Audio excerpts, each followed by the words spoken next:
Okay, welcome everyone. Just a quick reminder, our next week's lecturer is Martin Lefebvre from Toronto. It's a lecture co-sponsored by Series and CAP. The lecturer is going to speak about, I believe, healthy homes, so I think it should also prove to be a wonderful talk. Now to today's lecture. It is my great pleasure to introduce today's speaker, Dr. Daniel Doze.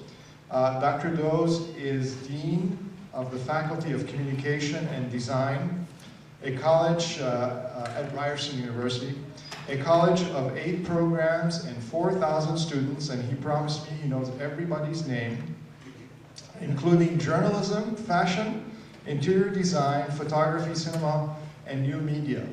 He received his diploma from the Université de Paris with his dissertation on architecture and cinema. Daniel served as professor of architecture at a number of schools, including Ball State, where he taught for 14 years. And he's been a wonderful colleague for us and a good friend. During his tenure at Ball State, he organized and participated with Professor Underwood, the first CAP Destination Earth, or something like that. Earth Destination, or something of that sort. I think it did not involve any space shuttle or anything like that. It was just, but they did go around the world, including, I think, Congo and all kinds of places that I always look forward to visiting Canada with Daniel because he has intimate knowledge of all the restaurants, specifically in Montreal, and we have had, I think he had a wonderful impact on our second year trip to Canada and has really been a fantastic force for us. Please help me in welcoming Dr. Daniel Doze.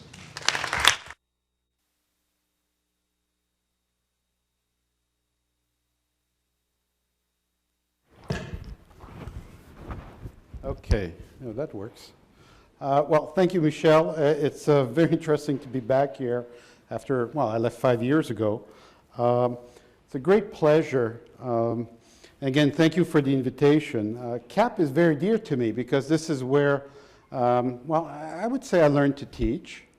I think it's also the place because, as some of you may note, especially the students, since there's nothing to do around the city, you basically can concentrate on doing your work or, you know, well, you have no distraction. But it's really where I was able to start putting some of the things together that later on became the core of my teaching, my research, and now actually my administrative work. Have many passions, but the 3 that interest me tonight, that I'd like to talk to you about are architecture, cinema, and photography. And as I said, these 3 fields have been really at the core of what I believe education, well, my education was about and how I taught or how I teach. They're also at the core of my creative work, my research work, and my administrative work. It's about, I've always been interested in the dialogue between these various forms of what I call spatial expression.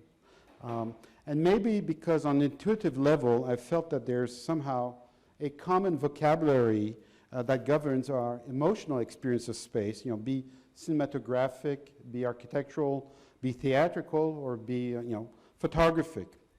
So much that the French theorist Henri Hegel wrote that cinema is architecture in motion.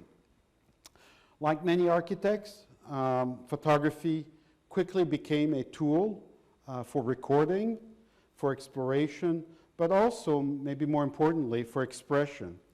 And so while a student in Paris was studying architecture in one school and theater and cinema in another one, and maybe because I was lazy at that time or I didn't know what to do, I had to connect things. It was a matter of survival and handling the schedule. And it forced me to develop a kind of a common language. And this is partly what I'll talk about tonight. Because of the recent transition in my life, from one university to another one, one country to another one. I was in Vermont before, and last week you had my successor actually speaking here. Art Shaler. And so I changed country, changed job, went to a bigger university, a bigger job. Basically, for the last year, haven't been able to do any of my personal research or creative work. No surprise there. But there was really an advantage in that, is that it forced me to start to reflect upon my work and how, or how I photograph. And I never really questioned that before. And also this year, where things, been pretty busy for me, has allowed me to start to think about how I want to move further, especially in photography. As you may all know, photography is going through huge transformation. I mean, AGFA, the German company, just closed doors not long ago. Nikon just announced that it will not produce any more traditional camera.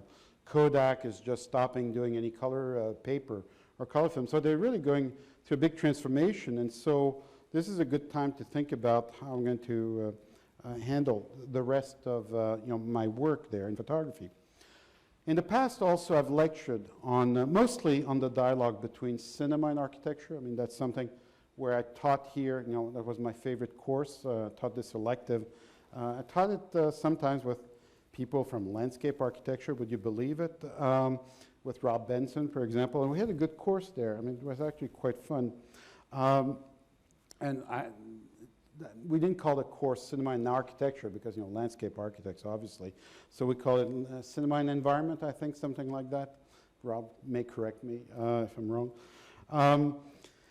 And so this research on the dialogue between architecture and cinema was in a certain way for me to rationalize what these two fields meant. But what has happened in this past year, in reflecting about my own photographic work, is that it really started to, it forced me to look at how I photograph. I really never questioned that before.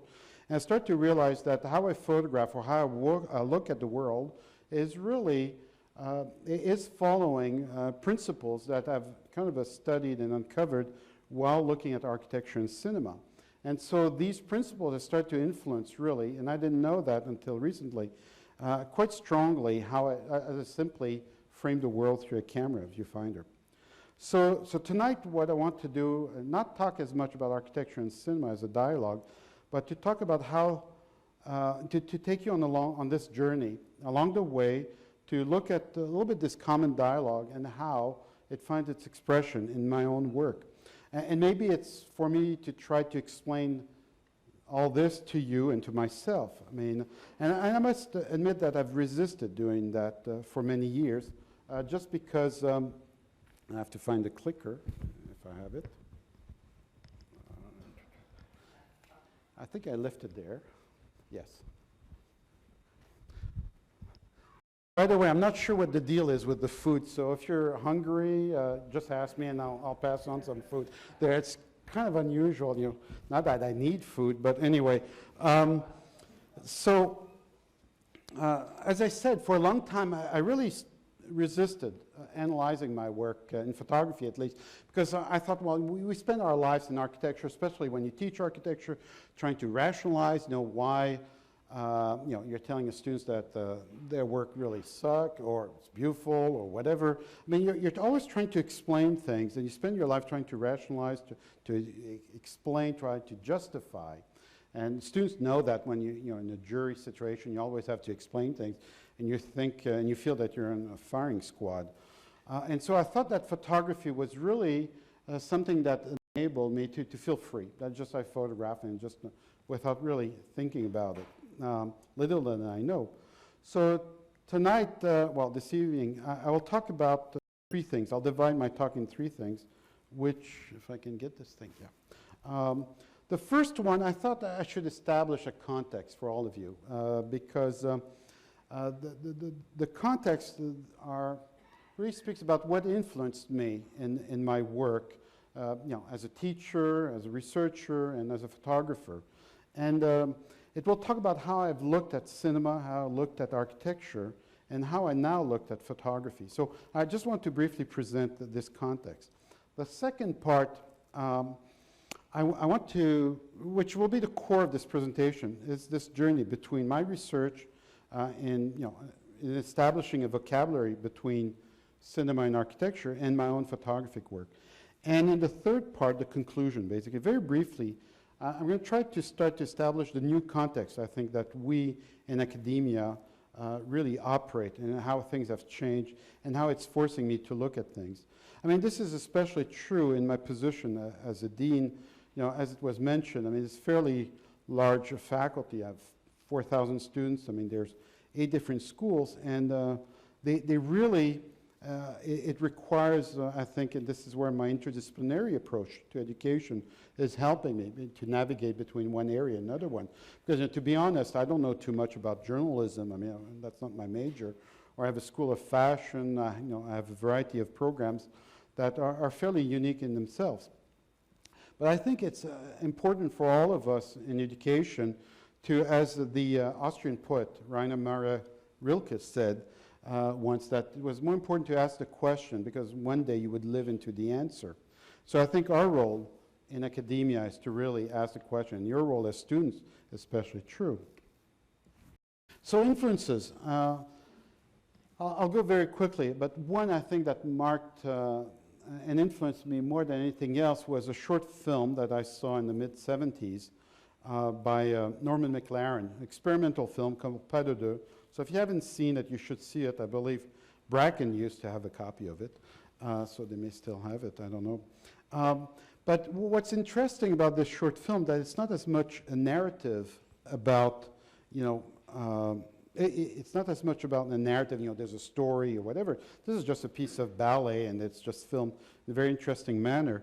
But really, that film started to point at that there was something common between cinema and between architecture. I didn't know it yet, but there was really something that was very simple, but also very profound. That the vocabulary that we think about for architecture, for example, is not specific to architecture, actually belongs to many art forms, that there's a fluid boundary between these various forms of spatial expression. And the vocabulary is very simple. You all know it. We talk about space, we talk about time, we talk about movement, talk about sequencing, light, darkness. I mean, these are notions we really are engaged with all the time. But it's really the first time I start to see them coming together. Also work by artists such as Robert Cumming, or Carl Cerenza is another photographer from the Rochester School, quite fantastic. I mean, what these artists were doing, or are doing, is that they're asking about, or they're questioning the reality of an image. I mean, I thought about putting the famous painting by René Magritte, This is not a pipe. Well, I'll translate, Ceci n'est pas une pipe. This is not a pipe, it's a painting of a pipe. Of course it's not a pipe, it's a painting. And so we have to remember that what we look at here, I mean, it just raises that question of what is reality, because supposedly in architecture we're engaged with reality. The other quite important moment in my, well, as a student especially, was I did my master's on the setting in the movie Alien, for many reasons, but the main one was that it was the first time that I felt that a setting really actually played a more important role than the story itself. That without the setting, the story was pretty lame. If you've seen the first one, I'm not talking about the other ones, but the first one really is about, a spaceship, the crew encounters, an unhappy camper, basically, and they all die. And it's a matter, well, the movie is about their survival, or whoever survived. So the story is fairly simple, but really the visual of that movie was very important to me, and trying to understand why and how we reacted so strongly. I mean, I mentioned that to some people that this was so far is the only movie where I was more scared the second time than the first time that I saw it, because first time actually maybe I shut my eyes too much or something like that, and since I like to get scared in movies, I thought I had to study that one. I think it's important, it was important for me with this movie what it allowed me. It enabled me to connect really vividly architectural discourse to a cinematographic one. And I think that was very important. And I thought that this was a movie that, in order to understand it, I needed to understand architecture. And so that's important. The next piece, not as much M.C. Escher, you're all familiar with his work, but it's really what it's doing. And it was work such as this one that started to question how do we perceive ourselves, how do we perceive the world. I mean, I believe that as architect, of course we design for others, but we also design for ourselves, and we need to understand who we are. And I think works that starts to question how do we perceive ourselves become very important. And they allowed me to really engage, of course, with cinema and architecture. And so this research really, as I explained earlier, was to develop a vocabulary. I needed tools to understand all this. And to a certain extent, I developed also a syntax that allows me to move from one field to another. And so it's very difficult for me to identify one area and say, well, this is just architecture, because architecture, I believe, is more than just building construction. And I believe cinema is more than just storytelling. And so there are a lot more commonalities that exist here. One of the things that I think is very important as a common link between these fields is this notion of the narrative, telling a story. And I think when you research two different areas like I did, it was very important, essential to understand differences and similarities. And I think that both cinema and architecture, and we can include many other art forms, they both are movement through space. If you have a chance to watch this movie, Mon Oncle by Jacques Tati, it's a wonderful little scene because you see the man climbing and walking. It becomes like a kind of visual narrative of his movements through space. It's just wonderful. And so, okay. Do I need a battery or something? I got it. Somehow it was stuck. Okay, so when I photographed the staircase of Villa Roche by Le Corbusier in Paris, I was not trying to recreate the narrative of the space, it's a staircase, but rather I was trying to photograph the narrative of the light. After all, photography means drawing with light. And so I thought that it was very important to try to understand how the eye moves, and that the eye moves even as much as the body moves through space. And so how we experience an environment is both physical and in some ways mental, even though we could talk about the eye moving. I'll get it right. Narrative implies sequencing. We all know that. This is, this is from a comic book, or bande dessinée, we call them in Europe, very popular there, and in which you describe, in a very sequenced manner. And I think that there's a fairly physical and linear approach of how we experience an environment, which I find always puzzling for architects, that we don't design as much in a linear way. We design in a very global way, and then we look at details or whatever. Although with the digital era, I think it's changing quite drastically how we look at our environment. Only a few architects in the past have designed in such sequential manner. I'm thinking about Carlo Scarpa, especially with the bank in Milan, for example. Will I get that right? Yes. So the sequential process, I mean, as it's asked in the movie The Matrix, follow the white rabbit. I think everywhere in our environment, we're told to follow this, do this, go this way. And the question for me becomes, as such that in a very prescriptive environment, do you play by the rules? Do you follow what you're told to? Do you go, you follow the direction? And if you don't, what happens? There's somehow in our world an overabundance of the narrative. There's so many information. I mean, you look at a TV screen now, you have more than just one image.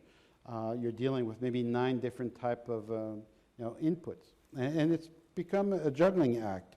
And so we may lose on the intended meaning of what this image is about, but I think we gain a graphic meaning or a graphic narrative here. And so this is when I photographed these signs in Hong Kong. I think that's what I was trying to express, that it didn't matter what it said, but it was gaining a new knowledge. If you travel, I mean, that's obviously, it was mentioned with Rod Underwood. We did this wonderful trip in 2000 to celebrate the new millennium.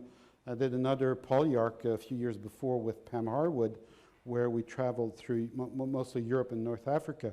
But again, when you travel, there's also that sequential quality to it. And it's also interesting to me to see how these moments in space really relate to each other and how they become markers for your own memory, basically.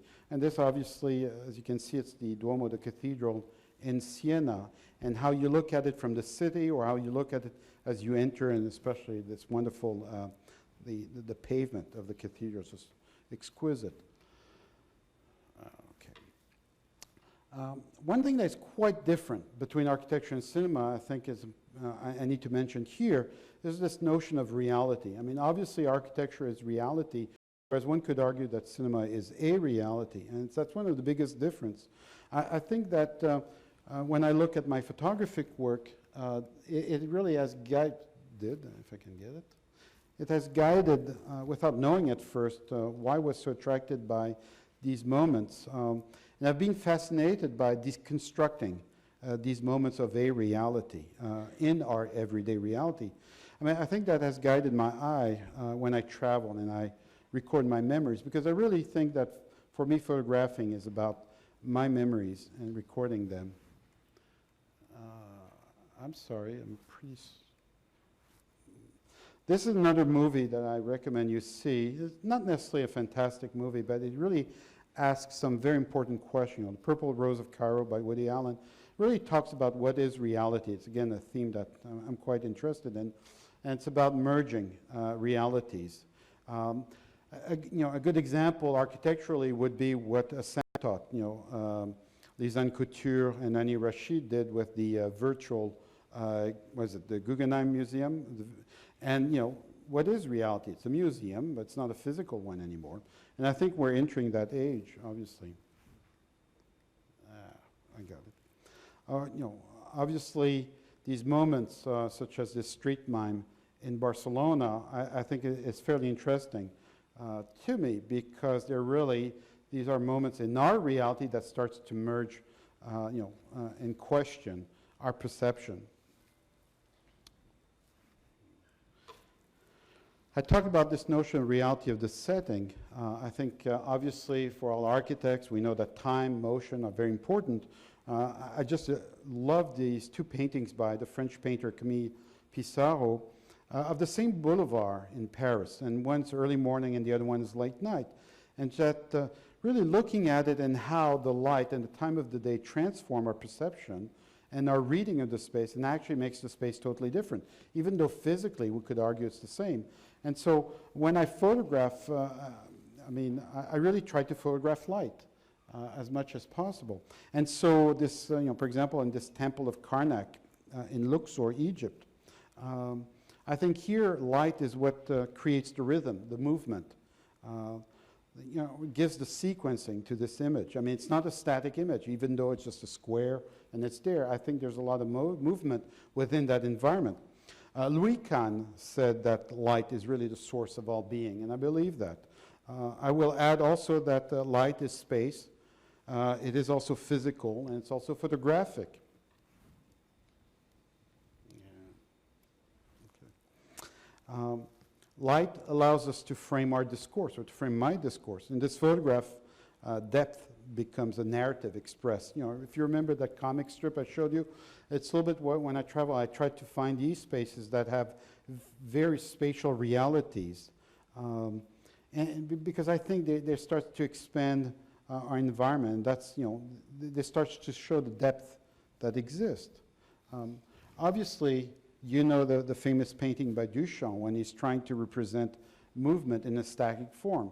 I mean, it's in a similar way what the Cubists tried to do in painting, where they were trying to represent the various sides of a chair, for example, or a face. And you get all these bizarre faces as painting, but they're really experimentation, trying to express from one vantage point various viewpoints.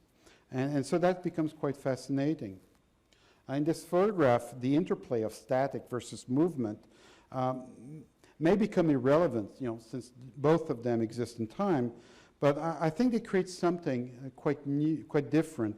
That's what I'm starting to explore is, it's not a notion of permanence. It is something that exists maybe, in my memories at least. Obviously, as designers, we're always attracted and we have to engage with the relationship between the various elements and how they react, how they speak to each other. I mean, that makes sense. I mean, we see that in architecture, we see that in cinema and photography.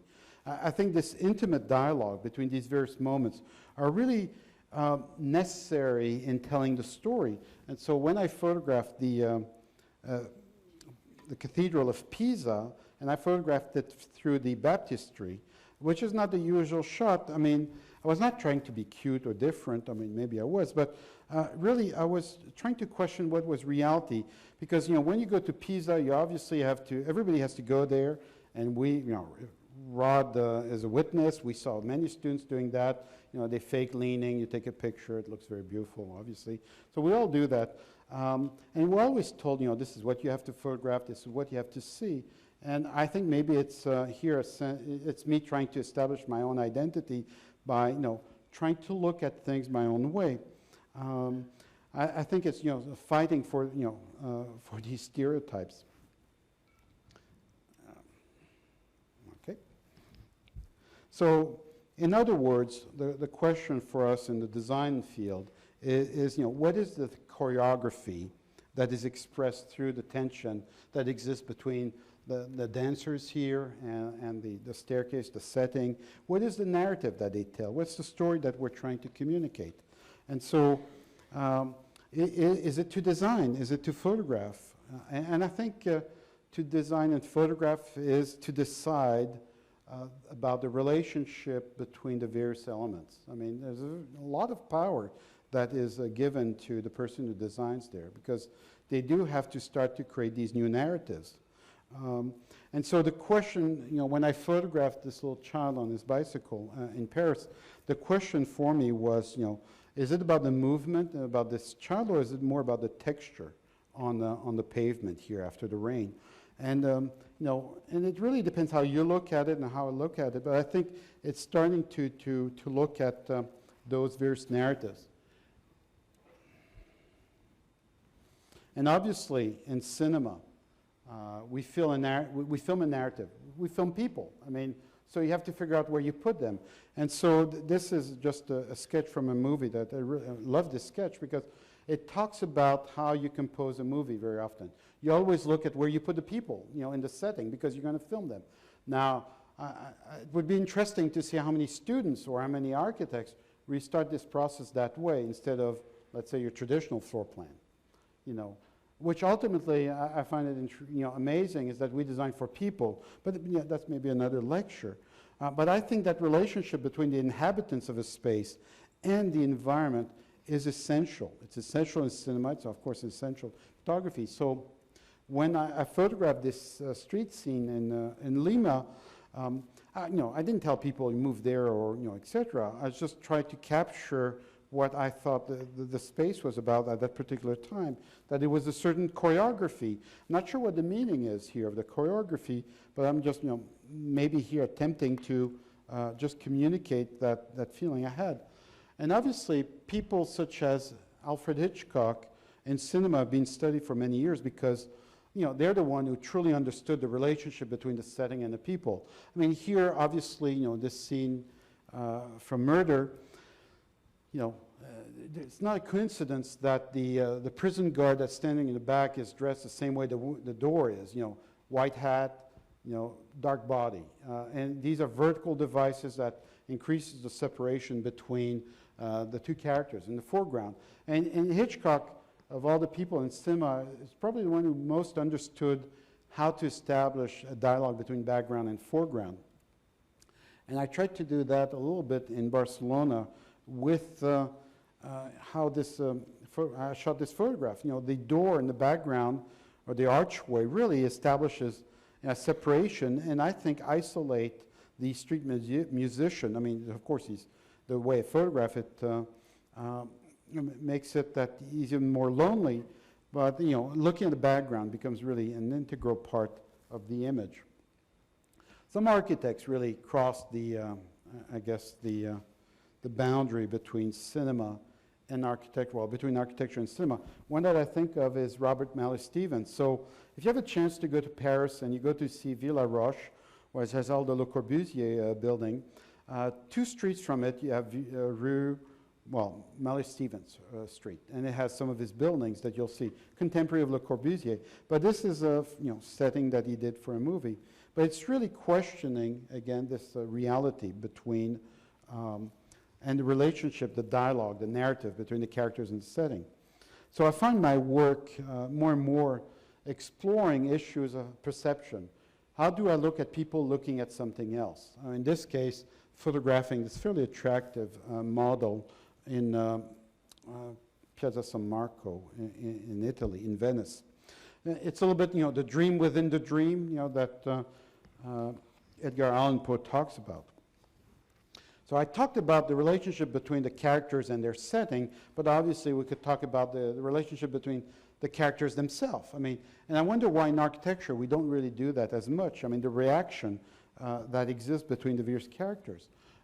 In this photograph here of this mother, I think the body language, as much as the direction of her look, really starts to expand the spatial reality here and tells the story of how she's watching over the children.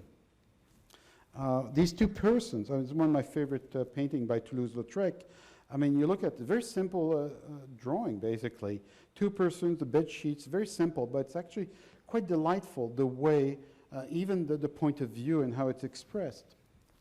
And in this work,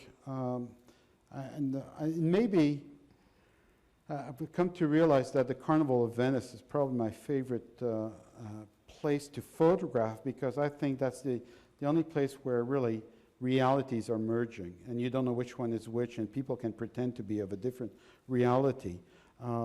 It's also a place where time does not exist anymore, which for architects it's interesting because we'd like to design for eternity. So this excitement that I felt in Venice about questioning reality and how people react to their environment, I think is essential when you study cinema, and I think when you study architecture. Okay.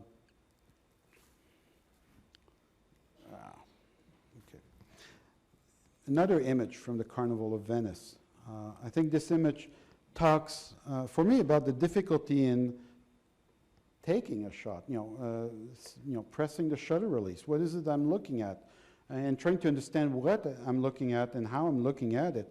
Obviously we could argue that the focal point here is the masked person between the columns, or is it the group of people in the background that the colonnades, leads to?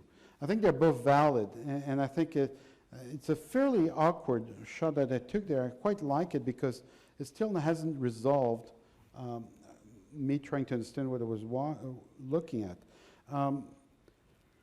One day, walking in Hong Kong, I noticed something on the corner of my eye, but I didn't know what it was. And I looked at it, and it was not the man sleeping on the bench. Actually, it's that little silhouette that appeared in the opening behind him. That moment, that unique moment, really is what attracted. So for me, photographing this was trying to, one, understand it, try to express, what I thought was exquisite about this scene. And so the act of framing a subject, me taking the picture, it's really not about removing that individual, these individuals from the context, but rather to contextualize them in my mind, to try to understand what all this is about. Now, of course, when you study cinema, visual network is important. It's about, the look and how we look, the direction of the look. It's why we look at things, and I believe these creates invisible threads that are as strong as physical bridges in architecture. If we go back to our friend Alfred Hitchcock, in this scene, if you look at how she's looking at him, who's avoiding her look, and he's looking at his plate because she's starting to suspect that he's the one who was trying to kill her. By the way, you can notice the background with the door is a vertical device that separates them. You know, again, background-foreground relationship. But really, it's this invisible thread of her looking at him. And when I photographed this boy in a felucca in Aswan, there was this intensity of the look, I think, that I was just fascinated with. And unfortunately, or fortunately, you know, there was this, you know, the mast was there. And so I had to incorporate it in the image or decide not to. But I thought it was more honest to bring it together there. And so, in a sense, slowing down or stopping the direction of that look, starting to imprison the person, even though we're on the top of, you know, in front of a boat there. So maybe implying that we're limiting the future of the person. Again, we go back to Hitchcock. I mean, and especially Rear Window, which is like, you know, channel surfing, and how he bridged two areas, two sides of a courtyard through just the act of looking through a viewfinder. And so I mentioned earlier that I really enjoy photographing people that photograph. I hate being photographed. I mean, I simply hate it. So I thought, since I hate it, I should photograph people that photograph. Just my kind of vengeance on people. But it's really about how we look, how we focus. It's kind of nice when you're in Venice because you can photograph people. They're so busy photographing other people. So, you know, I can't get away with it. Except one guy was looking at me, was not too happy, but you know, that's okay. I really find it interesting, really, to start to examine how we perceive things. And this is an image I showed a lot in my film courses. That's from The Servant. But if you look at the direction of their looks and how the space, even though it's a small, tight space, suddenly starts to explode, to expand. And this is where, you know, I would argue that how people look at space and how they look through a certain environment really has an important impact. Richard Meyer, I think, in some of his house experiment, I think it was house number 4, where he starts to rotate the grids, starts to create kind of visual labyrinth that allows the eye to move through and starts to look at different layers. I think that becomes very important. And so I tried to do my little copy of that I think it was Luoyang in China, with these two characters, well, the third one on a bicycle. You know, one could argue that, you know, how do you do this without staging the environment? I mean, as a photographer, I think the act of taking a picture, you do stage. I mean, because you decide to show certain things and not to show some other ones. But at least I haven't told the people, well, stay there, don't move, whatever. But I think there's still a certain level of staging. You know, dialogue between darkness and light. In photography, you know, drawing with light, it's fundamental. In architecture, you could probably say that this dialogue exists. It also exists when you talk about mass versus void, you know, empty versus full. I love this painting by Magritte, the Empire of the Light #2, because, you know, that little lamppost, you can't really see it too well, but really, it starts to establish a visual hierarchy. Now, the question that I have, that I ask myself when I photograph, or travel, when I look at architecture or any piece of artwork is, what should I look first? Where should my eye rest upon first? I mean, so here, is it the little light? Is it the sky? I mean, and that's where when you start to look into these, you can start about, you know, cultural influences. You know, of course, in the Western world, we're attracted to the upper left, you know, that makes sense. Sometimes the center. I mean, different cultures might be different, and it starts to explain how you design a facade, how you present a board. And so here, you know, I would ask, am I looking at the people that are in that courtyard in the background, or am I looking at this man with a dog, or I'm looking at both, obviously. I'm not necessarily saying that you should look at one first. I mean, that's really your choice. But I like that we have that choice, that we're not totally controlling. However, I also like when we control, such as what Hitchcock did with this famous scene from Suspicion, where he used the shadows as a cobweb, put a light in the glass of milk, and he had Cary Grant wear a very dark suit, so we focus our attention and think that really he's a bad guy and there's poison in that milk. But this dialogue between dark and light I think, finds many expressions, such as a stain on this statue. I mean, it looks like it's eaten alive, on the statue in the Père Lachaise Cemetery in Paris. Light also, oops, if I can get it right.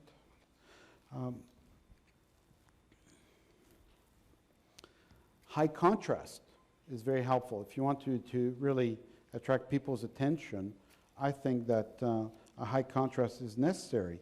I mean, after all, this is, you know, when I walked in Siena, this is really, well, yeah, noticing this opening of light in this courtyard was really, you know, this chatter of the light between the two became very important, and walked in and discovered very precious space. Light allows us to read depth. I mean, to understand depth. I think that's really critical. So just a subtle hint when you do some presentation, you know, and varying the depth. It's important to play with light there.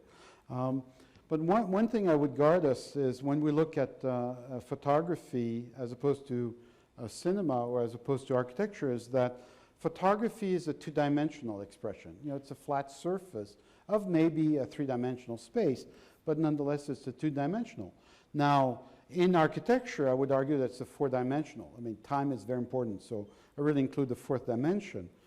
Cinema might be three-dimensional. It's a flat surface, but time plays a big role. But I think this depth here, not that it really changed what this image is about. You know, I have a fascination with mannequins, and that's another theme that I really work on. But by showing a little bit of the street, I'm starting to establish a context, or a narrative context, that these mannequins are not existing just on their own, that they exist within an environment.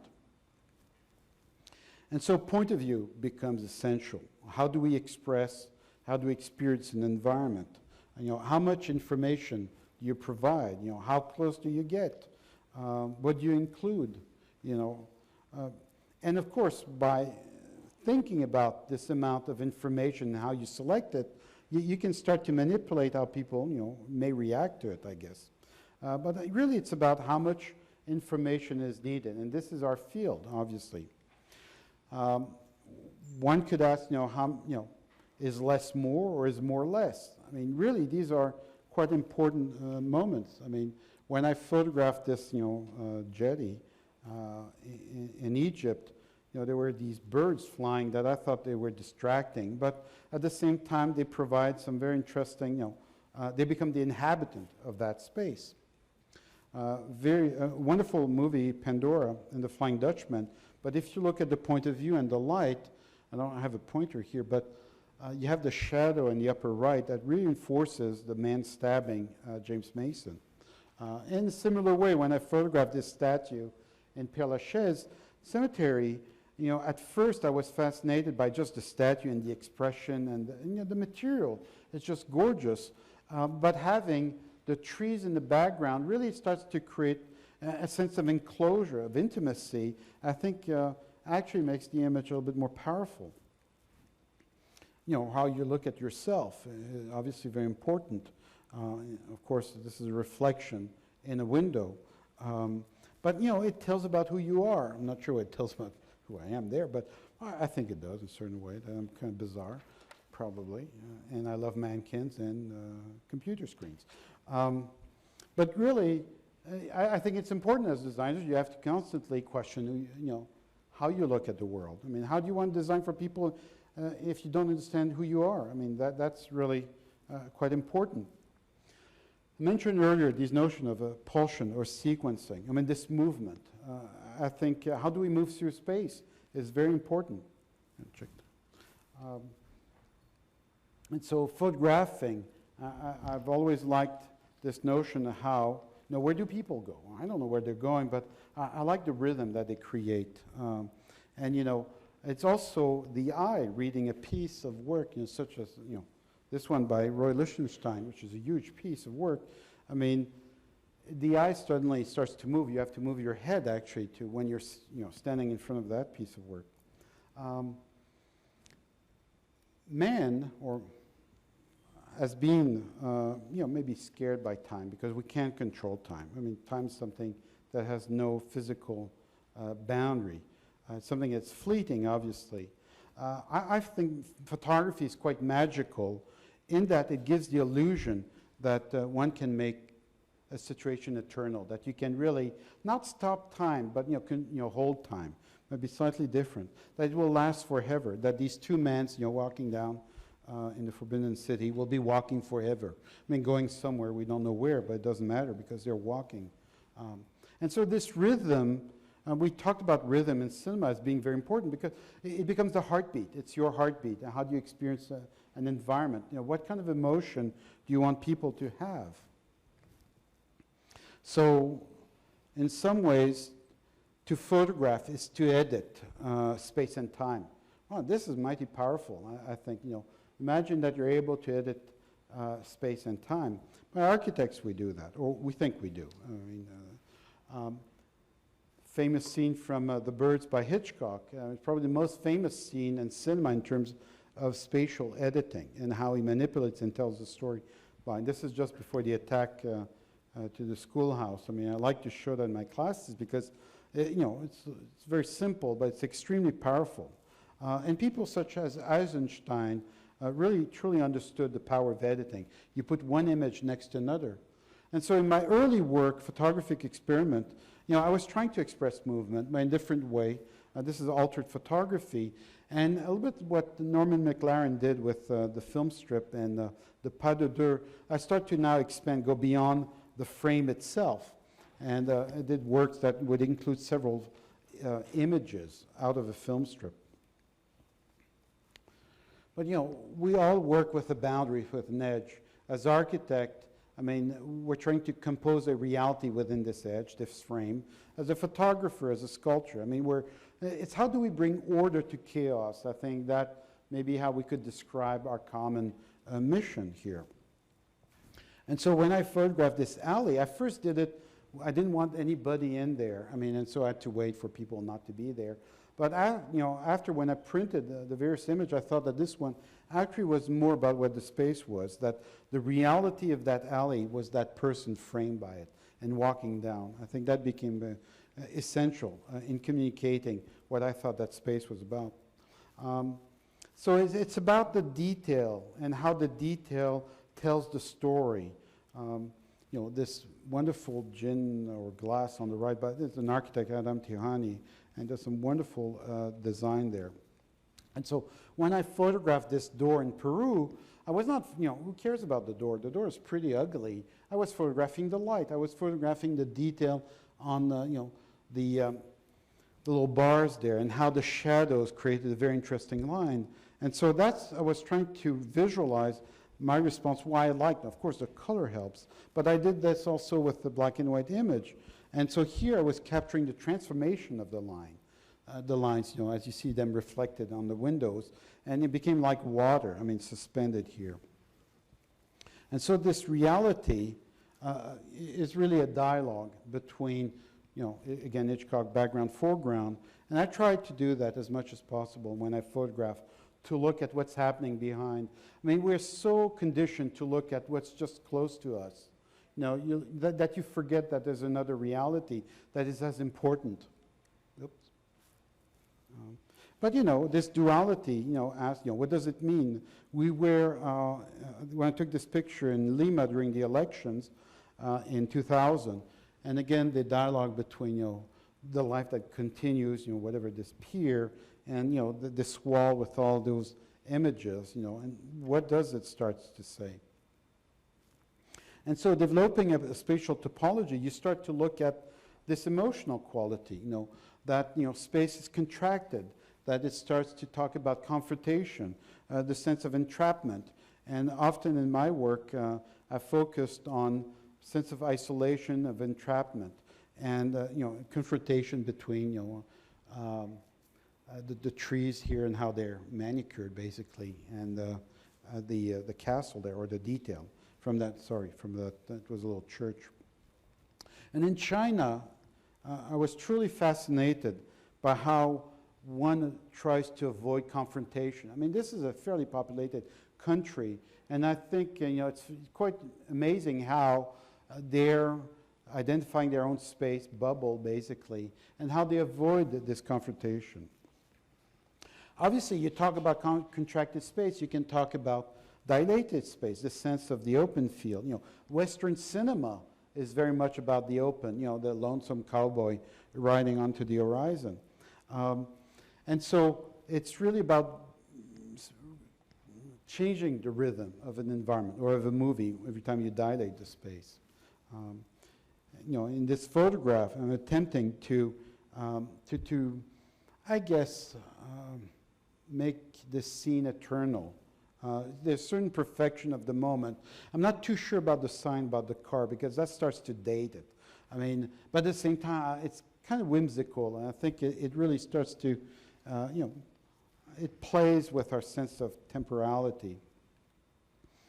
In cinema, we talk about out-of-frame space, which is basically, in this confined environment, how do you expand it? How do you show that you have more available? So it's not the shadow, but it's the person that the shadow belongs to. And so when I went to Berlin before the fall of the wall, it was this fascination, maybe morbid fascination. What's on the other side? What's behind this wall? It's, there's something there. There's another reality. I can't see it, but I can sense it. Definitely. They wrote about it on the wall there. Which leads us to isolated space, there's basically a rule in cinema, and I think in architecture it applies as well, which is if you want drama to occur, something very powerful to occur, you need to isolate the space. Now, obviously, in my work, I've done that by how I frame a scene, or this little young child doing her homework of some sort, and how I isolate her by the framing and how I took the picture. But movies, of course, for somebody who studied Alien, and I kind of like these kind of movies, you will notice that every time there's disaster happening, well, it's the worst storm of the century. It's there's no electricity. They're in the middle of nowhere. Nobody's going to help them, and basically have to resolve their problems on their own. They're on their own. So it's this notion. Now, not only horror movies or whatever use that kind of spatial structure. Many movies do. This sense of isolation is truly important. If you want to create a very important spatial moment in your architecture, you need to isolate it, and it cannot be blended just with the rest of it. And so in my work, especially in China, that has truly fascinated me. As I explained a bit earlier, this notion of the bubble. How do you create your own space in a country where nobody has enough space? Is just amazing. And so you do find ways where people do it.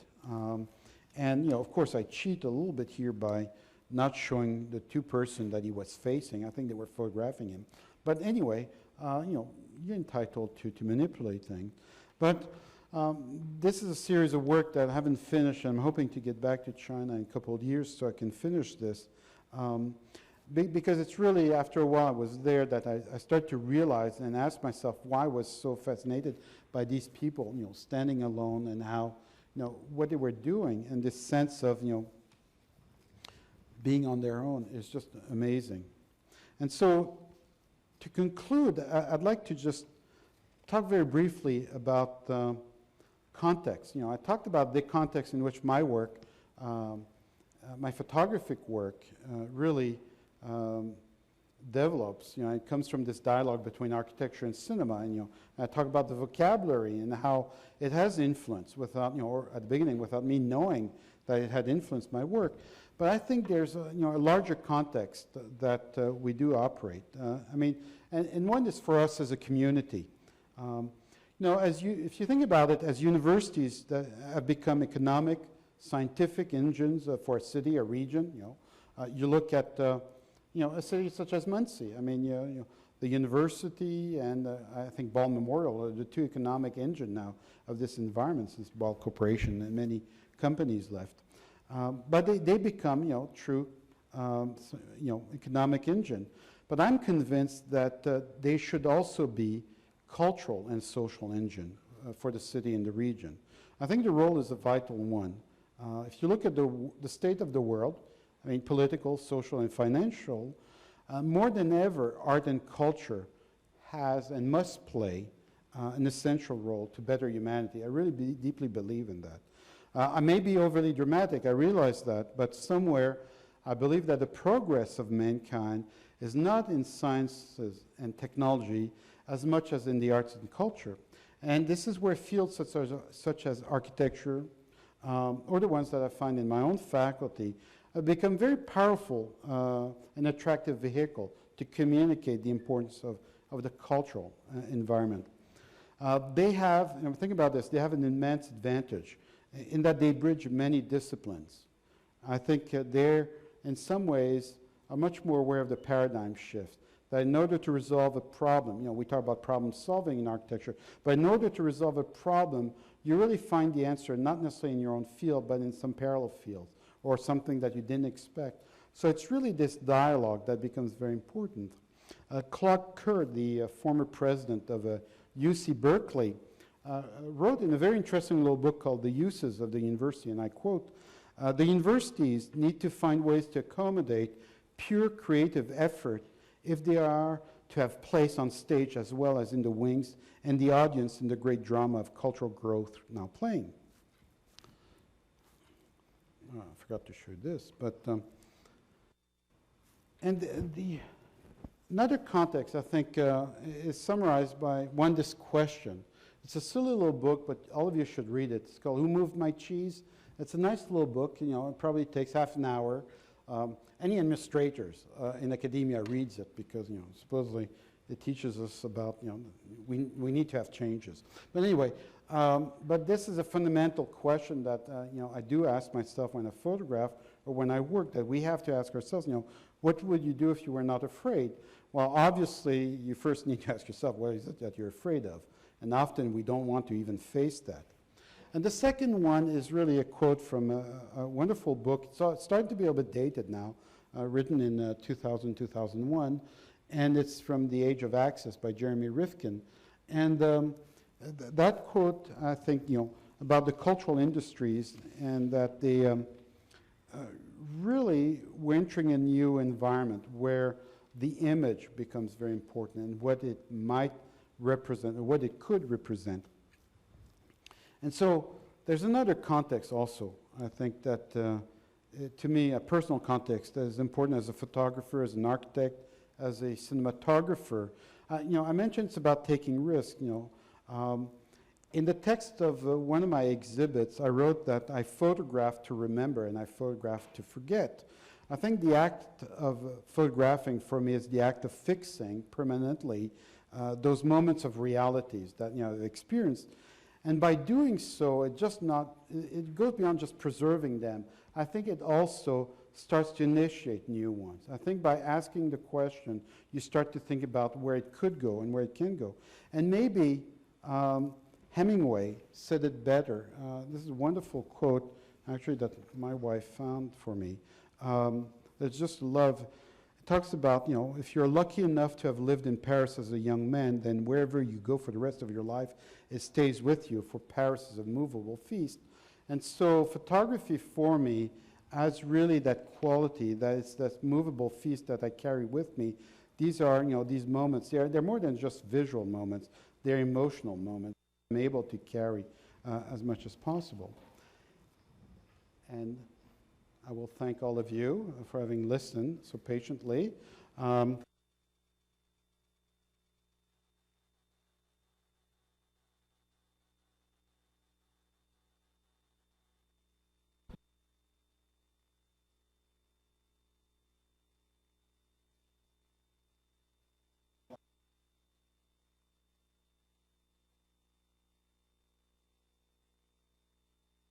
Reality. By Michael Benedict.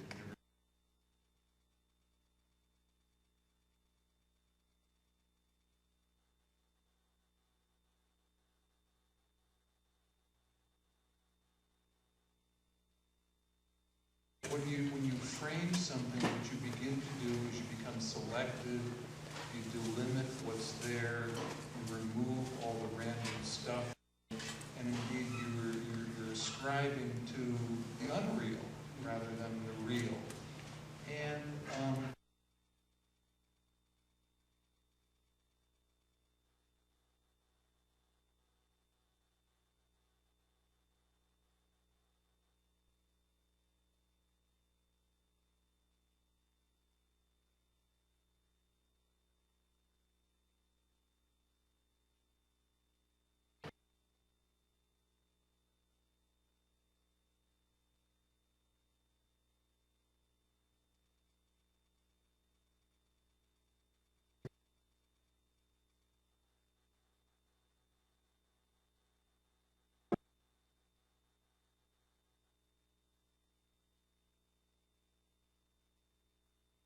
notice certain things.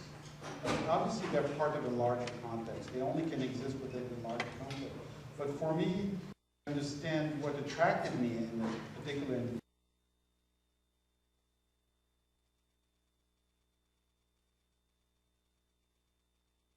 and what is it that I think is powerful about that moment. So walking in this little dirt alley in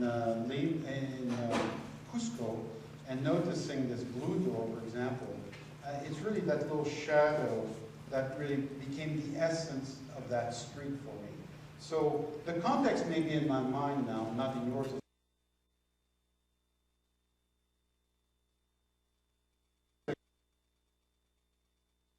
This is the key moment in this narrative.